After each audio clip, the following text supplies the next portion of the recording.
우리가 인생 살아갈 때 열심히 사는 게 참 중요합니다. 공부도 열심히 하고 운동도 열심히 하고 또 직장 생활도 열심히 하는 그런 사람을 보면 참 멋있고 또 그 사람이 또 내 자녀면 자랑스럽고 또 그것이 나라면 그 인생이 얼마나 뿌듯하고 좋겠습니까? 그리고 또 성경을 보고 또 우리의 신앙생활을 봐도 신앙에 열심을 내라, 그런 말씀들이 참 많습니다. 그래서 우리에게 충성스럽게 살아가기를, 또한 부지런하여 또 게으르지 말고 또 열심을 품고 주를 섬기라라는 말씀들이 많이 있습니다. 그리고 우리가 차갑든지 더웁든지 우리가 어떻게 살아야 될 것인가, 그것은 바로 신앙생활함에 있어서 열심을 내는 것이 중요하다라는 구절들이 많이 있습니다. 근데 열심이라고 해서 다 좋은 열심이 아닙니다. 때로는 잘못된 열심 가지고 사람들이 살아갈 때도 있습니다. 자, 2절 말씀을 한번 볼까요? 잘못된 열심이 잘못된 경우. 2절, 내가 증언하노니 그들이 하나님께 열심히 있으나 올바른 지식을 따른 것이 아니니라. 누구에게 열심을 두었냐면 하나님께 열심을 두었어요. 근데 문제가 뭡니까? 그 열심은 올바른 지식을 따른 것이 아니었다. 지금 사도 바울이 누구를 얘기하고 있냐면 본인의 그 과거, 유대인이었고 바리새인이었고 율법주의자로서 살았던 그 열심은 하나님께서 기뻐하시지 않는 열심이다. 그러니까 올바른 지식을 따르지 않았다, 이 말은 뭐냐면 그들은 제대로 이해하지 못한 상태에서 열심을 내었다. 오해하는 상태로 열심을 부렸다. 끝까지 듣지 않은 상태에서 최선을 다했다. 우리가 열심히 사는 것, 최선을 다하는 것, 이거 어떤 사회에서든 그것은 권면하는, 사람들이 좋아하는 그런 내용입니다.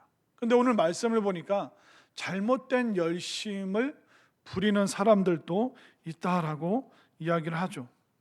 바리새인들이 어땠습니까? 열심히 금식했고 열심히 기도했고 또 그 열심히 율법을 지키기 위해서 발버둥 쳤던 사람들이 바로 유대인들이었습니다.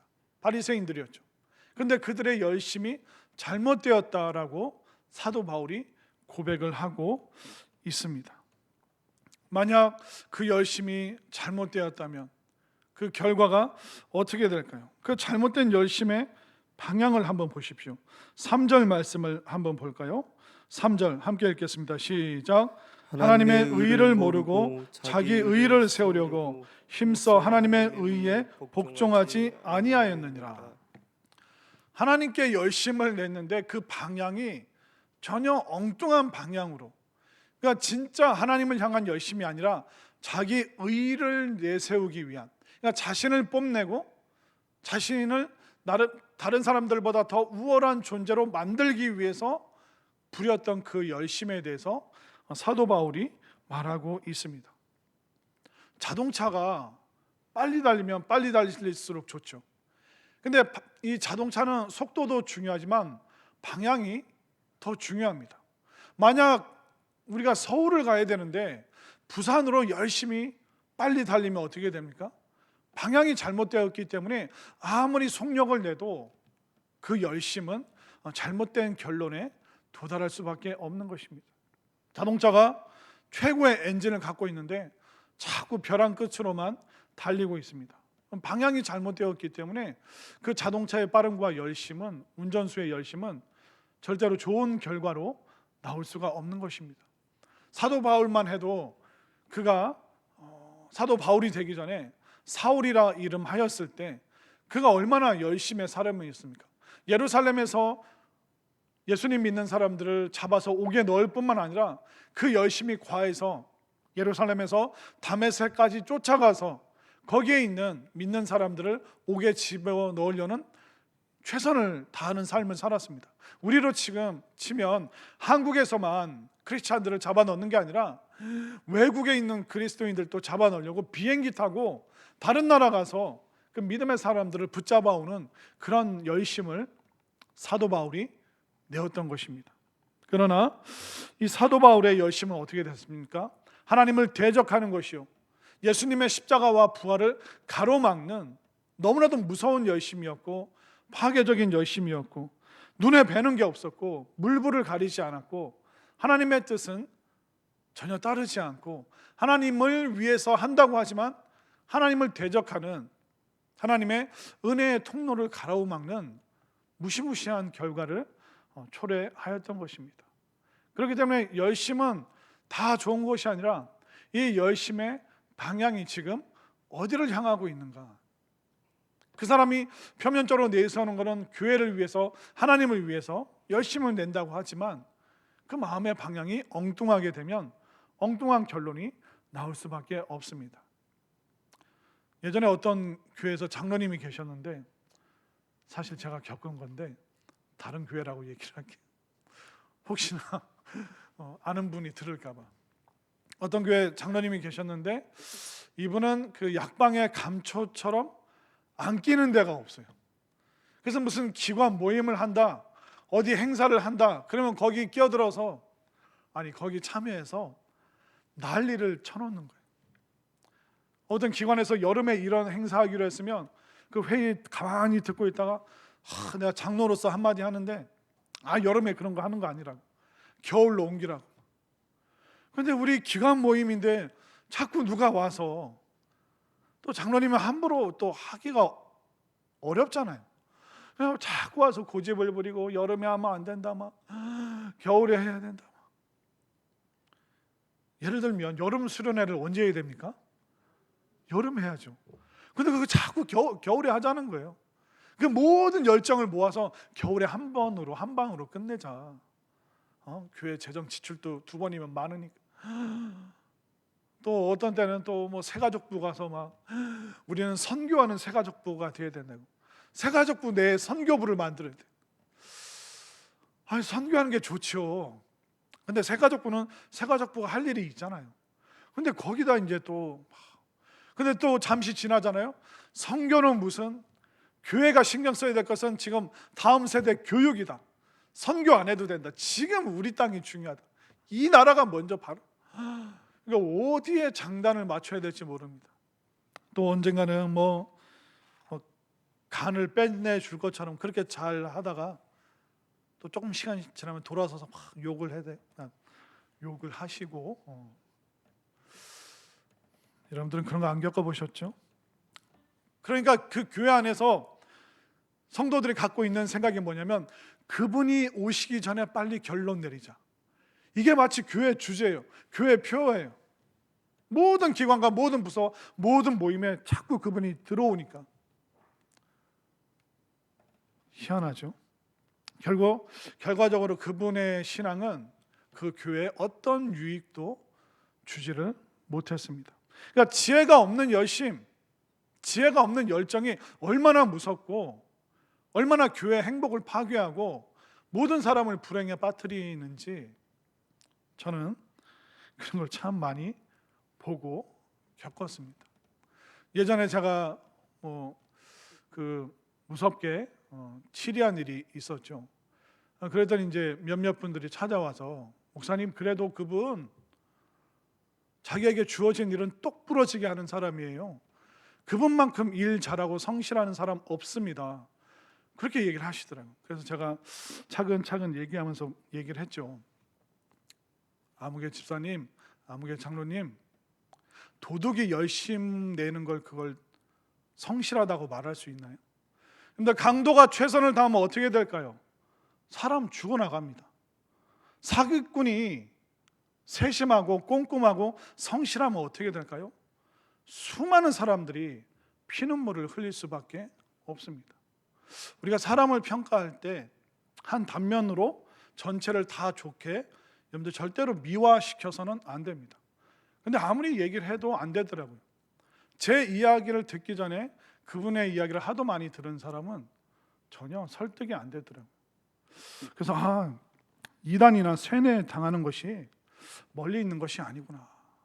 그러니까 우리의 열심이 이 방향이 지금 어디를 향하고 있느냐. 내 의의를 드러내기 위해서, 교회에서 내 이익을 취하기 위해서 그런 방향의 열심이라면 절대로 교회를 행복하게 아름답게 만들 수가 없는 것이죠. 그래서 때로는 우리의 열심이 강도의 열심일 수도 있고 도둑의 열심일 수도 있습니다. 그러면 그 행동을 막아야 되는데 도둑이지만 그래도 강도지만 그래도 칼 사러 와서 한 번도 대금 떼먹은 적 없고 복면 사러 와서 막 10개 20개씩 내 가게에 이익을 주는 참 성실한 강도고 굉장히 꼼꼼한 도둑이었습니다. 이게 말이 됩니까? 이게 말이 안 되는 모순이죠. 근데 우리는 모순 떼고 잘못된 거를 한 개의 사건으로 9개의 그 범죄를 미화시키는 그냥 엉뚱한 태도. 왜? 나랑 상관없는 일이기 때문에 그 잘못된 열심에 대해서 잘못이라고 말하지 않는 경우들이 참 많습니다. 여러분들의 직장에서도 그런 일들 참 많이 겪으실 테고, 근데 안타까운 것은 교회 안에서도 신앙 공동체 안에서도 하나님을 향한 그 열심인 것 같고 교회를 위한 일이라는 그 명목으로 열심을 내지만 그 이면에 있는 인간의 욕심과 그 추악한 면에 대해서는 우리가 인정 안 하고 그냥 넘어가 버릴 때가 참 많습니다. 그러나 사도 바울은 그가 사도가 되기 전에 사울이었던 그 상태, 얼마나 열심을 다했습니까? 정말 최선을 다했습니다. 누구보다도 성실했습니다.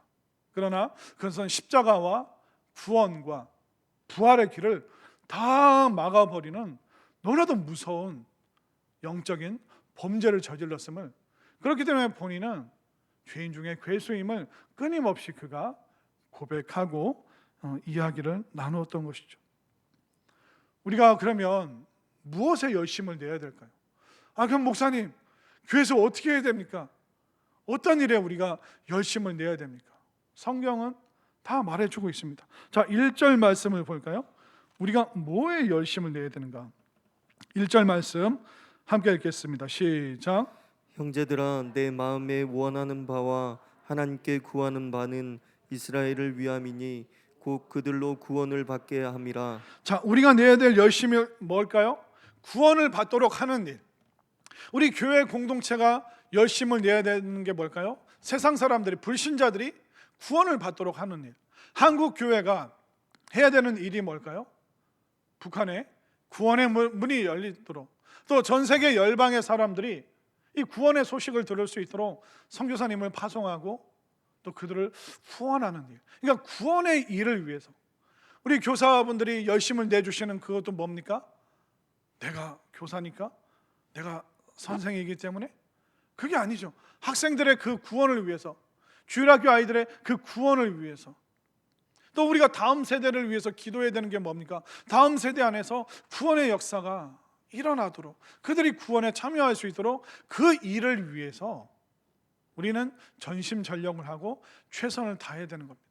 근데 내 의가 드러나고 나의 우월감을 사람들에게 나타내 보이고 싶고, 그런 열심이라는 것은 잘못된 방향, 모두를 불행하게 힘들게 만드는 열심이기 때문에 우리가 추구해야 될 그 열심의 방향이 어디입니까? 사람들이 구원받도록, 그들이 구원받아서 바로 하나님의 자녀되고 또 하나님의 백성 되어서 정말 하나님 나라를 유업으로 얻게 되고 이 땅에서 살아가는 그 삶의 의미를 구원을 통해서 그들이 체험할 수 있도록 우리는 사람들이 구원받는 이 일에 열심을 내야 되는 것이죠.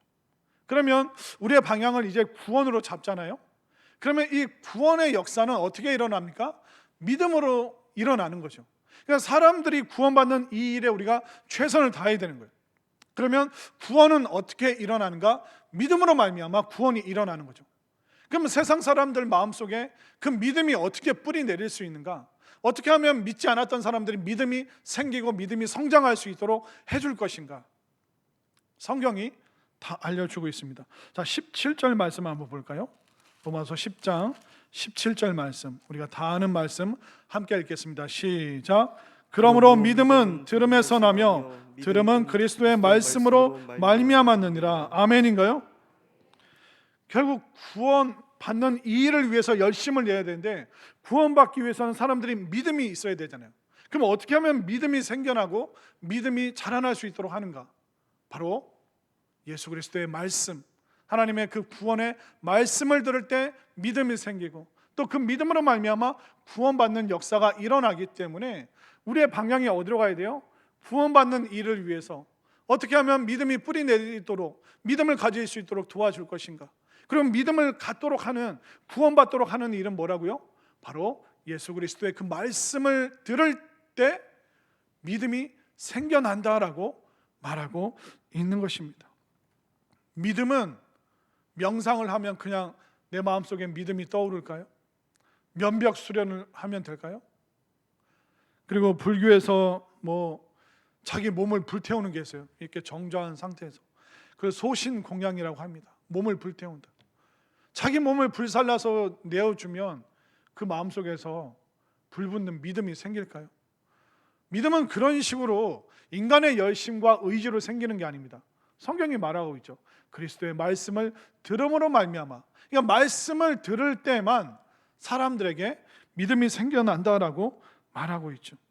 그렇기 때문에 우리는 어떻게 해야 됩니까? 기회가 있을 때마다 사람들이 교회에 와서 말씀을 들을 수 있도록, 사람들이 예배에 참여할 수 있도록 우리가 기회를 줘야 됩니다. 그래서 봄이나 가을에 총력 전도 주일, 그리고 여러 가지 우리는 또 새생명 축제라든가 여러 가지 전도의 일들을 우리가 하게 됩니다. 근데 간혹 거기에 대해서 비판적으로 말씀하시는 분들이 있어요. 목사님, 총동원 주일 그거 한번 해봤자 그냥 한 번 왔다가 그 다음에는 안 와버리는데 그 시간도 많이 들고 돈도 많이 들고 그 총동원 주일 그거 안 하면 안 됩니까? 그거 한 번 왔다고 해서 눈에 띄는 변화도 없던데요. 그 뭘 모르시는 말씀이에요. 그 영혼이, 그 불신자가 교회 와서 그날 하루라도 말씀을 들을 수 있는 기회를 제공해야 되는 거예요. 우리는 그 사람이 구원받을 수 있도록 어떻게 해야 됩니까? 구원받기 위해서는 믿음이 생겨야 되는데 어떻게 믿음이 생깁니까? 하나님의 말씀을 들을 때 1년에 한 번 아니면 몇 년에 한 번이라도 교회에 와서 그 자리에 앉아 있으면 어찌됐든 하나님의 말씀을 듣기 때문에 구원에 대해서, 십자가에 대해서, 믿음에 대해서, 천국에 대해서 그 이야기를 그때 한 번이라도 듣기 때문에 그 이야기를 들을 때 믿음이 생겨나는 사람이 있기 때문에 우리는 어떻게 해서든 시간과 돈을 들여서 열심을 다해서 그들이 교회에 와서 앉아 있을 수 있도록, 비록 1년에 한 번이라고 할지라도 달래고 얼래고 협박해서라도 그 자리에 앉아 있을 수 있도록 하는 것이 뭡니까? 우리가 해야 될, 우리가 부려야 될 열심이라는 거예요. 그렇지 않으면, 이 말씀을 듣지 않으면 이 믿음이 안 생기고, 믿음이 안 생기면 구원의 문이 안 열리기 때문에 우리는 어찌됐든 기회를 만들어서 불신자들이, 세상 사람들이 그 말씀을 들을 수 있도록 그들을 말씀 앞으로 인도하는 것, 이것이 정말 우리의 사명임을 다시 한번 여러분들 깨달으시길 바랍니다. 이 믿음은 말씀을 들음을 통해서 생겨난다는 것을 정말 많은 경우를 통해서 알고 있는데, 예전에 미국에 어떤 믿음 좋은 할머니가 계셨어요. 근데 이 믿음 좋은 할머니가 평소에도 전도를 많이 하셨는데 이분이 이제 거동도 불편해지고 그냥 집에 그냥 소파에만 앉아 있어야 되는 그런 상황이었는데, 그러니까 맨날 집에 앉아 있으면서 어떻게 하면 전도할까, 이게 이 미국 할머니가 고민을 하다가 딱 아이디어가 떠오른 거예요. 그러니까 어떻게 했냐면 이제 신문에 그 아르바이트 공고를 낸 거예요. 나 어디 사는 누군데 내가 지금 눈이 침침해서 성경을 잘 못 본다. 그러니까 대학생들 중에 시간당 얼마, 그리고 2시간이면 얼마, 그러니까 시간당 얼마씩 줄 테니까 우리 집에 와서 성경을 읽어주는 아르바이트생을 구한다. 미국은 그런 베이비시팅, 데이케어, 그런 아르바이트들이 많습니다. 예를 들면 부부가 굉장히 중요한 무슨 모임, 저녁 식사 자리가 있으면 애들을 놓고 가야 되잖아요. 그럼 5살, 6살 애들을 좀 베이비시팅 해줄 학생을 구합니다. 그러면 고등학생이나 대학생들이 그거 보고 한 2시간, 3시간 애 봐주면서 그 아르바이트비 챙기고, 이제 그런 일들이 미국에서는 자연스럽거든요. 그러니까 그 성경을 못 읽는 할머니 집에 가서 성경을 읽어준다. 그 미국 사회에서는 자연스러운 거예요. 그래서 이제 그분이 전도 열심히 하셨던 그 할머니가 그 아이디어를 내서 이제 그 아르바이트생이 오면, 대학생이 오면 그 마태복음에서부터 쭉 신약 성경을 읽어주는 아르바이트를 시키는 거예요. 근데 그 성경을 쭉 읽어가다가 주 예수를 믿으라, 그리하면 너와 내 집이 구원을 얻으리라, 그런 구절이 나오면 아이고 청년 내가 잘 못 들었어, 한 번만 더 읽어줘. 아, 잘 안 들렸어, 한 번만 더. 그 5번 10번 그 구절만 다시 한 번 읽어줘, 또 한 번 읽어줘. 아, 내 마음이 너무 뜨거워진다, 2번만 더 읽어줘. 그러니까 그런 구원에 관련된 그 구절이 나오면 다시 한 번 읽어주게나, 한 번 더 읽어주게. 그렇게 해서 그 할머니가 1년 만에 10명의 대학생들을 영접시키고 구원시켰음을 믿으시길 바랍니다. 이건 미국 사람들은 너무 잘 알고 있는 그런 예화입니다. 어떻습니까? 예수님 안 믿던 사람이 그 할머니에게 성경 읽어주다가 1년에 10명이나 구원시키는 그 일을 했습니다. 다른 게 아닙니다. 그냥 하나님의 말씀을 읽어주면서 내가 또 내 귀로 그 말씀을 듣는 중에 그 학생들의 마음속에 믿음이 생겨나고 또 구원의 문이 활짝 열리게 된 것이죠. 그래서 우리가 진짜 중요한 것은 뭐냐면 사람들에게 예수님에 대한 이야기, 교회에 대한 이야기, 여기에 대해서 자꾸 말을 해야 되는 겁니다. 그냥 입술을 열어야 되는 겁니다. 근데 간혹 그렇게 말씀하시는 분들이 있어요. 교회 다니는 사람들은 입만 살았다, 그런 얘기 들어보신 적 있으세요? 교회 다니는 사람들 입만 살았다, 삶으로 본을 보이는 전도가 진정한 전도지 말만 잘한다고 되냐? 삶으로 본을 보이는 그런 전도를 해야 된다. 근데 이거는요, 죄송하지만 마귀의 괴계입니다. 잘못된 논리고 인본주의적인 생각인 거예요. 우리가 착한 삶, 성실한 삶을 통해서 그 반감을 갖고 있는 사람들의 그 마음을 누그러뜨릴 수는 있어요. 그러나 우리의 삶이 본이 된다고 해서 그들이 예수님을 영접하고 구원의 역사가 일어나는 것은 절대로 아닙니다. 한번 여러분들 은연중에 생각해 보십시오. 여러분들이 삶으로 본이 되는 삶을 살아내신 적이 있으십니까? 여러분들의 삶의 모습을 보고 감동받아서 아무개 씨, 나 교회 좀 데려가, 그런 사람 본 적 있으세요? 한 번도 없으실걸요. 우리의 삶이 본이 되어야 된다. 그 말 맞는 말이에요. 사람들의 마음을 좀 부드럽게 해주고 그들의 마음의 거부감을 좀 제거할 수는 있지만 구원과 믿음의 역사는 우리의 행위를 보고 사람들이 구원과 믿음으로 오는 게 아니에요. 뭘 통해서? 과장님, 이번 주에 교회 한번 가요. 아무개 대리, 우리 교회에서 행사 있는데 제발 한 번만 가줘. 내 체면에 한 명도 못 데려가면 나 교회에서 망신당해. 제발 내가 점심 일주일 내내 점심 맛있는 거 사줄 테니까 한 번만 제발 교회 가주라. 솔직히 말해서 이게 좀 부끄럽긴 하지만 이걸 통해서 사람들이 교회를 오지, 여러분들이 직장 생활을 성실하게 하고 본이 된다고 해서 야, 저 사람 성실하게 일하네 하고 교회를 오는 사람은 없어요. 우리가 입을 열어야지. 평소에 내가 본이 되는 삶이 되고 입을 열어서 교회 갑시다. 예수님 믿어본 적 있어? 교회 다녀본 적 있어? 친지 중에 목사님이 계시다고? 그러면 우리 너무 잘됐다. 이번 주에 교회 행사 있는데 윤설민 지사님 모시고 탈북민 그 간증 꼭 가자고. 그러니까 우리가 입을 열어서 전도가 되고 그분들이 전도된 그분들이 어찌됐든 와서 앉아서 이야기를 듣고 말씀을 듣고 믿음의 소식들을 들어야지만 그 속에 구원이 생기는 줄 믿으시길 바랍니다. 그렇기 때문에 여러분들 입을 열어서 전도하는 게 부끄럽잖아요. 창피하잖아요. 개면적잖아요. 어색하잖아요. 그러나 이 방법 말고는 사람들이 구원받을 방법이 없기 때문에 전도에 미련한 것으로 우리가 구원 얻게 할 수 있다라고 자꾸 이야기하는 거예요. 그렇기 때문에 여러분들 인본주의적으로 삶의 본이 돼야지, 그러면서 입을 열어서 전도하는 거에 대해서 여러분들 부끄럽게 또 가치 없게 생각하는 그런 잘못된, 어떻게 보면 마귀의 괴계죠. 전도를 자꾸 못하게 막는. 그래서 자꾸 전도를 다음으로 내가 좀 더 나아지면, 내가 좀 더 성실해지면, 내가 좀 더 착해지면, 아니요. 우리의 행위와 착실한가는 어떻게 보면 별 상관없이 우리가 입을 열기만 하면 구원과 전도의 역사가 일어남을, 구원의 역사가 일어남을 믿으시길 바랍니다. 그러면 어떻게 하라고 성경이 말하고 있죠? 14절 말씀 함께 읽겠습니다. 시작. 그런즉 그들이 믿지 않은 일을 어찌 부르리요? 듣지도 못한 일을 어찌 믿으리요? 전파하는 자가 없이 어찌 들으리요? 자, 14절 말씀은 뒤에서부터 거꾸로 읽어가야 됩니다.